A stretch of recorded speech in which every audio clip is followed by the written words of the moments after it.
Hello everyone, welcome back to Studify Success.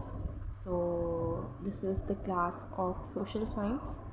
So हम geography कर रहे थे. ज्योग्राफी का सेकंड चैप्टर और फर्स्ट चैप्टर हमने अपनी पिछली क्लासेस में कंप्लीट किया है.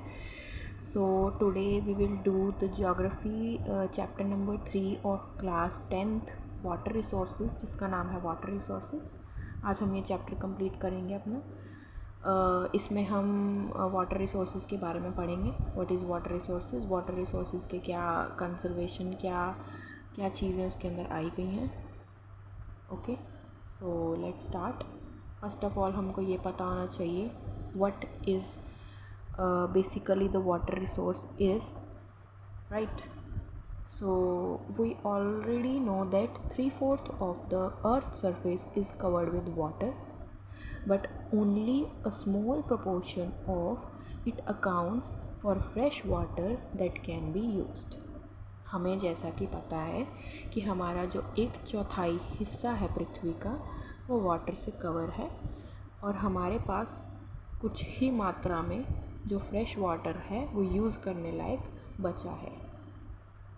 This fresh water is mainly obtained from surface runoff and groundwater that is continually being renewed and recharged through the hydrological cycle.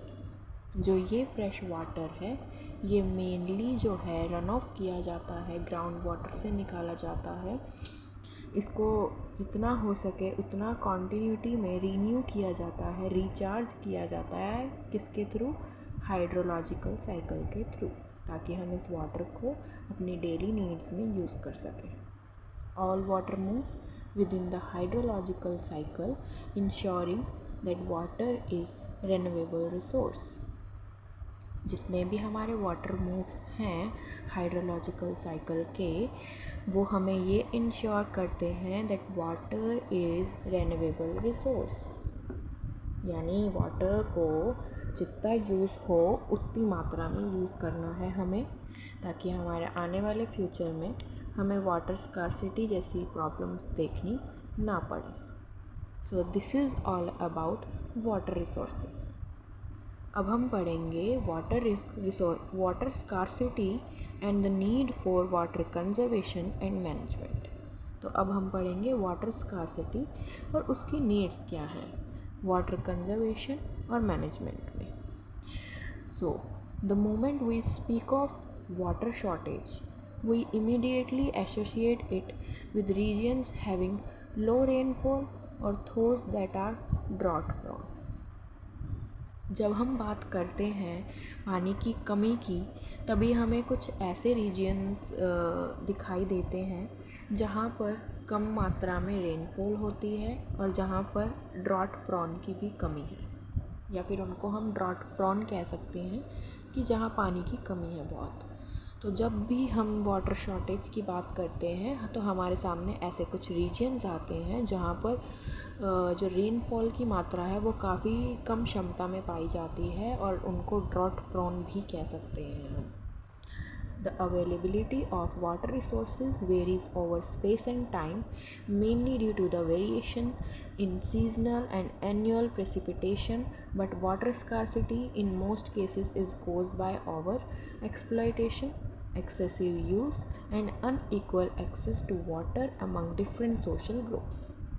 So जो हमारी अवेलेबिलिटी है वाटर रिसोर्सेज की वो हमारे समय और हमारे स्पेस के हिसाब से यूज़ की जाती है. तो जो भी सीजनल और एनुअल प्रेसिपिटेशंस होते हैं उनकी वेरिएशंस की जाती है, और जो वाटर स्कार्सिटी है वो काफ़ी केसेस में किस किस वजह से होती है उनके कुछ हमें रीज़न्स बताए गए हैं, जैसे कि over exploitation, excessive use and unequal access.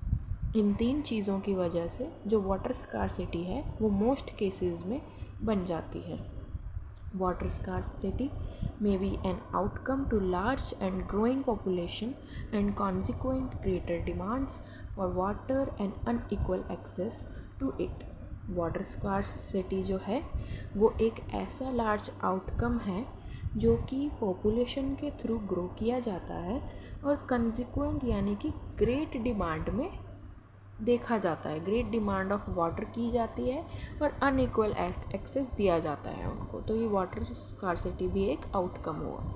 A large population means more water, not only for domestic use but also to produce more food. इतनी ज़्यादा मात्रा में हमें पानी चाहिए।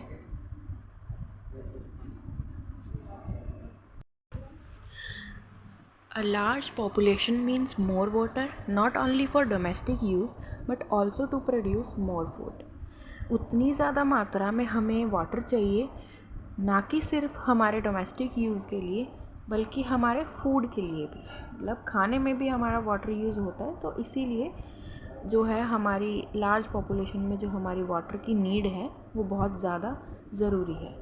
तो ये हमने दो चीज़ें आज पढ़ी हैं, water resource, water scarcity and the need for water conservation and management. अब हम पढ़ने वाले हैं मल्टीपर्पज़ रिवर प्रोजेक्ट्स। जो इतने सारे रिवर प्रोजेक्ट्स हैं अभी उनके बारे में हम पढ़ेंगे अब। Multi-purpose rivers project and integrated water resources management. Archaeological and historical records show that from ancient time we have been constructing sophisticated hydraulic structures like dams built of stone, rubble, reservoirs or lake, embankments and canals for irrigation. Archaeological और historical records के हिसाब से Asian time से चलती आ रही construction से हमारे कुछ स्ट्रक्चर्स बनाए गए हैं, जैसे कि डैम्स जिनको स्टोन रबल से बनाया गया है, जैसे कि रिजर्वियर्स जो लेक के आसपास बनाई गई हैं, एम्बैंकमेंट्स जो इरिगेशन के लिए बनाई गई हैं, canals. Dams were traditionally built to impound river and rain water that could be used later to irrigate agricultural fields. Dam जो है वो ट्रेडिशनली उन इलाकों में बनाई गई है जहाँ आसपास रिवर का इम्पाउंड है, ताकि जो रेन वाटर है, बारिश के टाइम का पानी है, वो उस डैम में इकट्ठा हो और साफ़ सुथरा रहे, ताकि लोग जो हैं वो बारिश के पानी को यूज़ कर सकें। Today dams are built not just for irrigation but for electricity generation, water supply for domestic and industrial uses, flood controls and recreation, inland navigation and fish breeding. जो आज के टाइम पे डैम्स हैं वो इसलिए build किए गए हैं ताकि वो इरिगेशन कर पाएँ, ना कि सिर्फ इरिगेशन बट हम इसको और पर्पस में भी यूज़ कर सकते हैं, जैसे कि electricity generation, water supply for domestic और इंडस्ट्रियल यूजेस के लिए भी, जैसे कि फ्लड कंट्रोल या recreation of navigation. Dams are now referred to as the impounded water is integrated with one another. Dams जो हैं उनको इम्पाउंडेड वाटर इंटीग्रेटेड एक दूसरे से किया गया। In recent year multipurpose project and large dams have come under great scrutiny and opposition for a variety of reasons.